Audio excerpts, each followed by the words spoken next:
Ground zero میں خوش آمدید۔ السلام علیکم۔ پاکستان اس وقت دنیا کی سٹیج پر ایک ڈپلومیٹک پاور ہاؤس کے طور پر ابھرا ہے۔ ان خبروں اور قیاس آرائیوں کی تصدیق ہو گئی ہے جب رائٹرز، گارڈین اور وائٹ ہاؤس نے پریزیڈنٹ ٹرمپ اور پاکستان کے field marshal general Asim Munir کے درمیان ہونے والی ٹیلی فونک گفتگو کی تصدیق کر دی۔ وائٹ ہاؤس کی ترجمان کیرولین لیوٹ نے ایک پریس بریفنگ میں بتایا کہ دونوں لیڈرز کے درمیان بہت کارآمد بات چیت ہوئی ہے، جس کے بعد ایران کی انرجی اور پاور انفراسٹرکچر پر امریکی حملوں کو 5 دن کے لیے روک دیا گیا ہے۔ اگر آپ کو یاد ہو تو میں نے 14 مارچ کی ویڈیو میں پاکستان کے اس اسٹریٹجک کردار اور ڈپلومیٹک لیوریج پر تفصیل سے بات کی تھی۔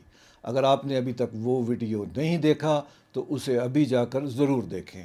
اس ویڈیو میں وہ تمام بنیادی حقائق موجود ہیں جو آج دنیا کے سامنے بالکل سچ ثابت ہو رہے ہیں۔ مڈل ایسٹ میں اس وقت جنگ کی آگ لگی ہوئی ہے۔ امریکہ نے ایرانی ٹارگٹس پر حملے کیے ہیں۔ گلوبل پیس اس وقت شدید خطرے میں ہے۔ ایسے میں پاکستان نے ایک بہت بڑا قدم اٹھایا ہے۔ یہ ایک میسیو شفٹ ہے۔ پوری دنیا کی نظریں اب اسلام آباد پر ہیں۔ تہران میں آئل ریفائنریز جل رہی ہیں۔ امریکی اسٹیلتھ بامبر جہازوں نے میسیو آرڈننس گرائے ہیں۔ جنگ شدت سے جاری ہے، لیکن ڈپلومیٹک کیز اس وقت صرف پاکستان کے ہاتھ میں ہے۔ ایک نیا ڈپلومیٹک آرڈر تیزی سے ابھر رہا ہے۔ پاکستان اس وقت پیس کو آرکسٹریٹ کر رہا ہے۔ انہوں نے ترکی اور ایجپٹ کے ساتھ مل کر کوآرڈینیٹ کیا۔ اس ڈپلومیٹک ٹرائیفیکٹا نے مل کر یہ 5 دن کا ڈیلے حاصل کر لیا ہے، جو ورلڈ اکانومی کے لیے بھی اور اس جنگ کے خاتمے کے لیے بھی بہت ضروری تھا۔ دنیا کی لیڈنگ رپورٹس اس حقیقت کی تصدیق کر رہی ہیں کہ پاکستان کا اس میں انتہائی اہم کردار ہے۔ فائنینشیل ٹائمز نے اس آؤٹریج کی مکمل ڈیٹیلز دی ہیں اور یہ بھی بتایا ہے کہ پاکستان اب لیڈ گلوبل میڈیٹر کے طور پہ ابھرا ہے۔ اسلام آباد نے ڈائریکٹ ٹاکس ہوسٹ کرنے کی آفر بھی دی ہے۔ امریکی vice president J D Vance اس میں شامل ہو سکتے ہیں۔ صدر ٹرمپ کے خصوصی انوائے اسٹیو وٹکاف اور ان کے داماد جیرڈ کشنر بھی اپنی تیاری کر رہے ہیں۔ پرائم منسٹر شہباز شریف نے ان ٹاکس کو ہوسٹ کرنے کی مکمل کنفرمیشن دے دی ہے۔ ایرانی فارن منسٹر عباس اراغچی بھی اس کا اہم حصہ بنیں گے۔ رویش کمار، جو کہ ایک مشہور انڈین جرنلسٹ ہیں، انہوں نے اس بات پر سخت حیرت کا اظہار کیا ہے کہ پاکستان کو یہ کامیابی کیسے ملی ہے۔ انہوں نے کہا کہ پاکستان اب ایک پیس پریسیکٹ کے طور پہ سامنے آ چکا ہے۔ انڈیا نے سالوں تک اسلام آباد کو آئسولیٹ کرنے کی ہر ممکن کوشش کی، لیکن آج واشنگٹن خود پاکستان کو گلوبل لیول پر لیجیٹمائز کر رہا ہے۔ انڈین میڈیا بھی اس وقت شدید شاک ویو میں ہے۔ پاکستان آخر یہ پیوٹ چینل کیسے بنا؟ یہ سب راتوں رات نہیں ہوا۔ پاکستان نے ایک اسٹریٹجک سینرجی بنائی۔ فارن منسٹر اسحاق ڈار نے ریجنل پاورز کے ساتھ پس پردہ بات چیت کی۔ یہ ڈپلومیٹک بیک چینل بہت ایفیکٹو ثابت ہوا۔ اس نے وائلنٹ ملٹری ایسکیلیشن کو سیدھا پولیٹیکل ریزولوشن میں بدل دیا۔ پاکستان ایک مکمل نیوٹرل گراؤنڈ بن چکا ہے۔ یہ تمام وارنگ فیکشنز کو سیٹسفائی کر رہا ہے۔ لیکن آخر پاکستان ہی کیوں؟ اس کے پیچھے 5 سالڈ وجوہات ہیں۔ پہلی وجہ ملٹری کریڈیبلٹی ہے۔ پاکستان اور سعودی عرب کا ایک ڈیپ ڈیفنس پیکٹ ہے۔ اس اسٹریٹجک میوچول ڈیفنس ایگریمنٹ نے پاکستان کا نیوکلیئر امبریلا سعودی عرب تک پھیلا دیا ہے۔ اس سے پاکستان کو ہارڈ پاور ملی ہے۔ وہ محض ایک میسنجر نہیں رہا، بلکہ ایک کریڈیبل سیکیورٹی پرووائڈر کے طور پہ ورلڈ میں ثابت ہو رہا ہے۔ دوسری وجہ سعودی گارنٹی ہے۔ پاکستان نے ریاض سے ایک بائنڈنگ گارنٹی حاصل کی ہے۔ سعودی سرزمین ایران پر حملے کے لیے استعمال نہیں ہوگی۔ تہران نے اس گارنٹی کو فوری ایکسیپٹ کیا، کیونکہ وہ جانتے تھے کہ پاکستان اسے ریاض میں انفورس کروا سکتا ہے۔ اس لیے ایک لوکلائزڈ ڈی ایسکیلیشن کی سچویشن پیدا کی۔ تیسری وجہ اسٹریٹجک اٹانومی ہے۔ پاکستان میں اس وقت کوئی امریکن بیس موجود نہیں ہے۔ یہ ایک نیوٹرلٹی کا پوسچر پیش کرتا ہے۔ اس کے ساتھ ساتھ پاکستان کی واشنگٹن میں بھرپور ایکسیس بھی موجود ہے۔ اس کا ایران کے ساتھ ایک لمبا بارڈر ہے اور اس کا تہران کے ساتھ کوئی ڈائریکٹ کانفلکٹ بیگیج بھی نہیں ہے۔ چوتھی وجہ اکنامک امپیریٹیوز ہیں۔ پاکستان گلف آئل پر بہت زیادہ ریلائی کرتا ہے۔ اسٹریٹ آف ہارمز اس وقت پیرالائزڈ ہو چکی ہے۔ ٹینکر ٹریفک میسو مارجن سے گر چکی ہے۔ برنٹ کروڈ آئل کی قیمتیں آسمان سے باتیں کر رہی ہیں۔ اس لیے پیس ایک مکمل اکنامک نیسیسٹی ہے۔ یہ پوری گلوبل اکانومی کو بچانے کے لیے نہایت ضروری ہے۔ پانچویں وجہ اسلامک کریڈینشلز ہیں۔ پاکستان کا کانسٹیٹیوشن بھی عرب دنیا کے ساتھ برادرانہ تعلقات ڈیمانڈ کرتا ہے۔ یمن وار میں پاکستان نے نیوٹریلٹی دکھائی تھی۔ پاکستان نے ایرانی پراکسیز کے خلاف آپریشن سے انکار کیا تھا۔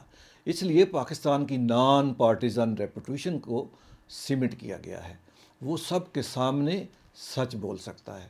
پاکستان کو ترکی اور ایجپٹ پر ترجیح بھی دی گئی۔ اس کی وجہ یہ ہے کہ ترکی اور ایجپٹ نے مل کر پہلے ایک ٹرائیفیکٹا بنایا، لیکن پرائمری میڈیشن اسلام آباد یعنی پاکستان کر رہا ہے۔ یہ ایک کیلکولیٹڈ چوائس تھی۔ سعودی عرب نے اس میں بہت ہیوی انفلوئنس استعمال کیا۔ ریاض ترکی کو اپنا ایک رائیول سمجھتا ہے۔ وہ نہیں چاہتا کہ اردوان کو ایک پیس میکر کا کریڈٹ ملے۔ امریکہ اور اسرائیل بھی ترکی سے تھوڑے سسپیشیس ہیں۔ وہ ترکی کی حماس کے لیے سپورٹ کو بالکل پسند نہیں کرتے۔ اردوان کی اگریسو ریٹرک بھی اس کا ایک مسئلہ تھی۔ اس لیے پاکستان واحد نیوٹرل گراؤنڈ ثابت ہوا۔ امریکن ایڈمنسٹریشن نے یہ میسو اپرچونٹی پاکستان کو دی ہے۔ اس ساری گیم میں آرمی چیف پر ٹرسٹ بہت اہم ہے۔ یہ میڈیشن پرسنل کریڈیبلٹی پر بھی چل رہی ہے۔ فیلڈ مارشل عاصم منیر نے امریکہ، سعودی عرب اور ایران کے درمیان موجود میسو ٹرسٹ ڈیفیسٹ کو کامیابی سے ختم کیا ہے۔ Donald Trump general Asim Munir پر ڈیپ ٹرسٹ کرتے ہیں۔ وہ انہیں گریٹ فائٹر اور ریئر ہیومن ایسٹ کہتے ہیں۔ امریکن لیڈر کا ان پر یہ کانفیڈنس ان کی پرسنل ٹرسٹ کو ظاہر کرتا ہے۔ سعودی عرب بھی انہیں ایک ٹرسٹڈ سیکیورٹی آرکیٹیکٹ مانتا ہے۔ جنرل منیر نے میوچول ڈیفنس ایگریمنٹ خود نیگوشیٹ کیا۔ انہوں نے دونوں ملٹریز کو ٹائٹلی بائنڈ کر دیا ہے۔ انہوں نے ریاض جا کر ایکسٹینسو اسٹریٹجک ٹاکس کی۔ انہیں وہاں ہائی آنرز ملے۔ ایران بھی ان کی اسٹریٹجک انڈیپینڈنس پر مکمل ٹرسٹ کرتا ہے۔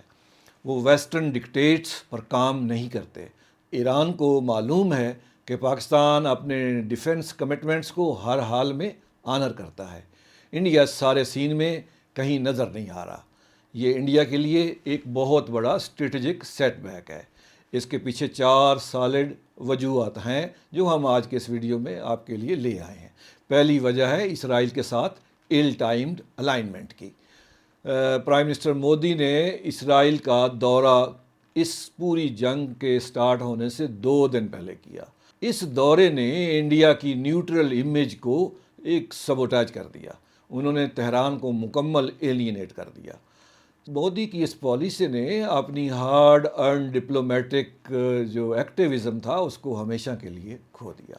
دوسری وجہ ہے آئسولیشن ڈاکٹرن کا کولیپس۔ بھارت پورے 10 سال پاکستان کو ڈپلومیٹکلی آئسولیٹ کرنے پر لگا ہوا تھا۔ وہ یہ چاہ رہا تھا کہ پاکستان ارریلیونٹ ہو جائے، لیکن امریکہ کا نیو دہلی کو بائی پاس کر کے اسلام آباد کو ورلڈ سٹیج پر لے کر آنا مودی کے لیے بہت پرسنل انڈیگنیفائڈ ایسٹ بن کر سامنے آیا ہے۔ اپنے آپ کو وشوا گرو کہلانے والا اس کا جو ڈومیسٹک امیج ہے وہ بری طرح تباہ ہو گیا ہے۔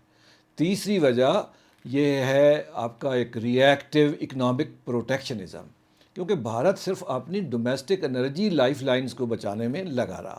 اس نے جو کوئی بات بھی کی وہ بھی اپنی اس انرجی گیم کو بچانے کے لیے کی۔ کوئی پولیٹیکل اینڈ گیم شپ ہمیں اس میں نظر نہیں آئی۔ ایرانی بچوں کی اور ایرانی سپریم لیڈر کی موت پر افسوس کرنے میں بھارت کو 13 دن لگ گئے۔ وہ امریکن سینکشن سے ڈرتا رہا۔ اس سے اس کی گلوبل لیڈرشپ امیج کو سخت نقصان پہنچا۔ اور اب آتے ہیں چوتھی وجہ کی طرف، وہ ہے complete geopolitical bypass. India نے چابہار پورٹ پر اربوں روپے کی انویسٹمنٹ کی ہوئی ہے۔ وہ پاکستان کو جیوگرافیکلی بائی پاس کرنا چاہتا ہے، لیکن آج پاکستان نے انہیں ڈپلومیٹکلی بائی پاس کر دیا ہے۔ اسلام آباد کے پاس سارا کرٹیکل لیوریج موجود ہے اور انڈیا مکمل ہیلپ لیس کھڑا نظر آ رہا ہے۔ چابہار پورٹ کا منصوبہ بھی اب تقریباً عملاً ختم ہو چکا ہے۔ پاکستان کا یہ رول انڈیا کے لیے بہت بڑا سیٹ بیک ہے۔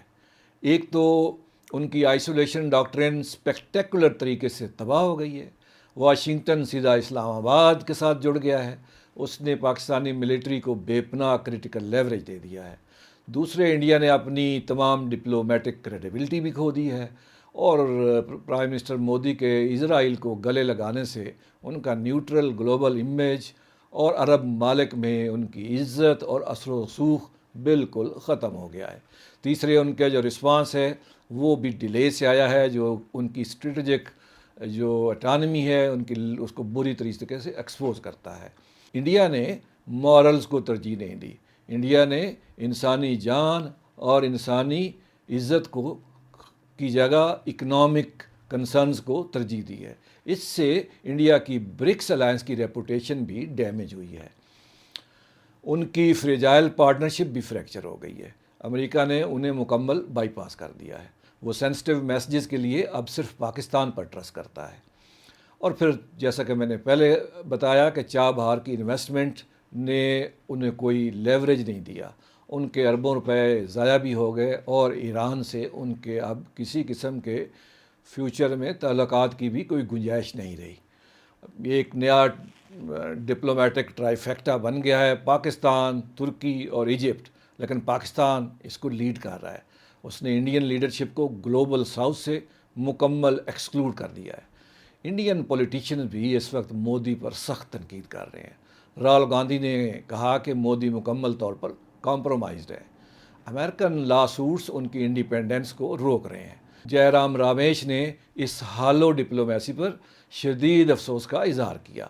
آپریشن سندور میں بھارت کو جو ایک ملٹری شکست ہوئی تھی وہ تو تھی اپنی جگہ پہ، لیکن پاکستان نے ڈپلومیٹک نیریٹو کو بھی بآسانی جیت لیا ہے۔ انڈین سٹیزن بھی اس وقت شدید غصے میں ہیں۔ سوشل میڈیا پر میسو پبلک فرسٹریشن ہے۔ وہ نیو دلی کی اس ایبسنٹنس پر سخت سوال اٹھا رہے ہیں۔ وہ دیکھ رہے ہیں کہ پاکستان ایکٹیولی پیس فیسیلیٹیٹ کر رہا ہے، ریجنل تھریٹ مزید بڑھ رہا ہے۔ قطر نے اپنی گیس پروڈکشن بھی ہالٹ کر دی ہے، اور انڈیا کو ہیوی LPG امپورٹس بھی چاہیے ہیں۔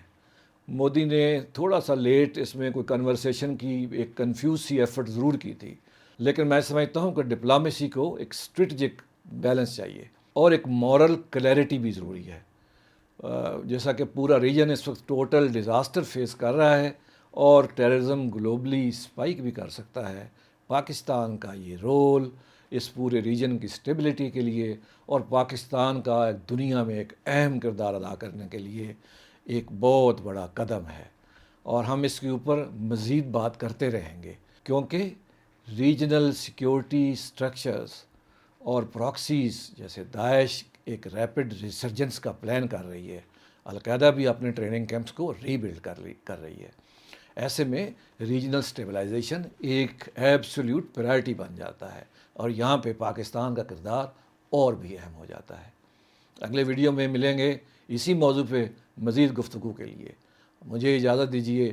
خدا حافظ۔